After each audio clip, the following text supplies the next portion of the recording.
day and welcome to my Photoshop tutorial on how to do a cool 3D effect. As you can see, what I have on the screen here is actually a finished version of the 3D effect that we're going to be creating.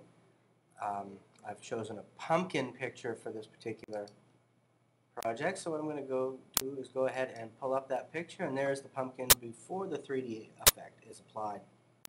So what we're going to do to start out, first thing we're going to do is we're going to make two copies of our original photo here, and we can do that easily by using the Command J feature, our shortcut. So we'll go ahead and do that. We'll make two copies. We now have three total. And the next thing we'll do is we're actually going to create a new layer, which is done here in the bottom of our layers panel. See, we click on that and it's over here to the next to the trash can. Create new layer, and we want to take that and we want to move that below our layer 1 copy. So it's below the top layer. And while we're here, we can go ahead and rename that layer. May as well call it frame. We'll be using that later. And there we go. That's done. Next step, which is actually what we want to do, is go to our background layer, which is our bottom layer. We want to turn that on, select it, make sure it's highlighted. And we want to change the foreground color on this, which is over here on the left-hand side. You can see the Tools panel, and there's a set foreground. There's foreground and background. We want foreground, and in this case it's white. We want to go ahead and change that to black. What you do is you click on it, you simply select the color black, change it, and click OK. We now have our foreground selected as black, and now we need to activate that. And we can do that by simply, in Windows, we would hit the Alt-Delete key with that background layer selected, or for the Mac, we can hit the Option-Delete key, and it goes ahead and it changes that background to black, as you can see. Now what we need to do is to go to the layer that we named Frame earlier. We need to activate that by clicking on it and shut off the top layer, the layer 1 copy at the top, and shut the eyeball off on that so it's no longer selectable. And with the frame layer selected, we need to go to our tools palette yet again and select the rectangle marquee tool, which is located below our move tool, which is the second one down. I'm going to click on that, and we're going to make a frame in our photo here. And the way I do it is I like to start at the bottom left-hand side of whatever the photo is and simply drag across, taking most of that item, and then draw up until I've covered about 3/4 of my subject. In this case, it's a pumpkin. And that looks pretty good right there. And you can see the selection by looking at the marching ants. The next thing we need to do is to go to our Edit menu, which is located at the top of your screen, and we want to go to our stroke settings. We're going to set a stroke around this frame, or inside this frame. And as you can see, I have a preset for 15 pixels for my stroke width, and you can make that anything you want. The larger the number, the larger the frame is going to be. And we want to make the color white. In this case, it's black, so we need to click on it. We'll open up the color picker selection menu, and you simply click on the white, as white as we can, and click OK. And you want to make sure the inside is selected for the location value.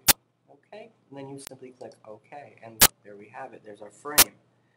And now what we can do is you want to deselect that to get the marching ants to shut off. You want to select Command D, and that shuts that off. The next thing we want to do is we want to edit this frame. And we can do that by going back to our Edit menu and going to the Transform Perspective choice in our menu. And what we want to do is we want to start at the top of the selection, and we want to move the top of our frame. We want to move it in, making it look slightly askew and changing the perspective. And I think that looks good, and it's up to you how far you want to take it. When you've done it a couple times, you'll get a feel for it. But in this case, I'm going to do that. And then the bottom, I'd like to move that out a little bit.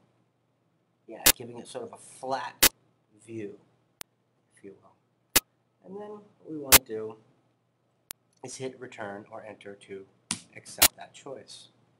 if you need to, you can actually tweak it a little bit by choosing Command T, and this is shortcut, and that will actually open it up a little bit again, and you can move and change any of the transformness of this selection. In this case, I might want to make it a little taller.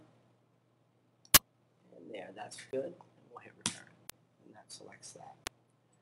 The next thing we want to do is to go make sure our frame layer is still selected, which it is, and we want to click inside the box itself, not on the blue part or the outside part, but in the box.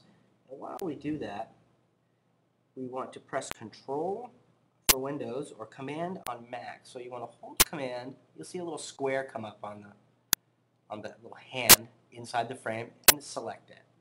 Now, what we're doing is we're making a selection of the frame itself, and now we want to invert that. And to do that would be Control Shift I for Windows or Command Shift I for Mac. And what we want to do then, you'll see it makes marching ant should be marching all the way around the frame and the outside of the photo itself. And then what we do then is we simply hit Q, which makes a quick mask of our frame. Now we go over to our Tools palette yet again, and we find the Paint Bucket tool, which is located in this case under our Gradient tool. And we want to click that, and you want to click anywhere outside of the frame. And there we go. You can see that that has created a mask around the outside of our frame. And you can just go ahead and hit Q again to change it back to the selection. And what we want to do is then go to our Layer 1, which is located below our frame layer.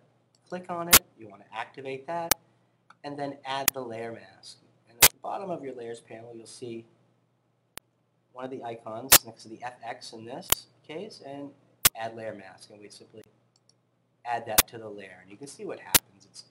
It's added that layer around everything that's outside of our frame.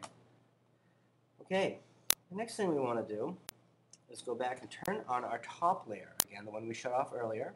We want to turn the eyeball back on and select it. Now we're going to make our selection around our pumpkin in this case, or whatever the item might be that you've chosen for your 3D effect. And this is user's choice, but what I'm going to use is the Quick Selection tool. And I'm simply going to do a quick selection of my pumpkin. And I won't get fancy on this. I'll just try to make it as quick as we can. You'll get the idea. And there, we've made a quick selection of that, which is great. And then what we want to do is to actually add the layer mask to that layer that's already selected.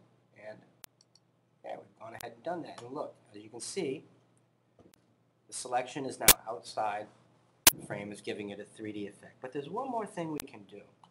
And what we want to do is actually add a gradient.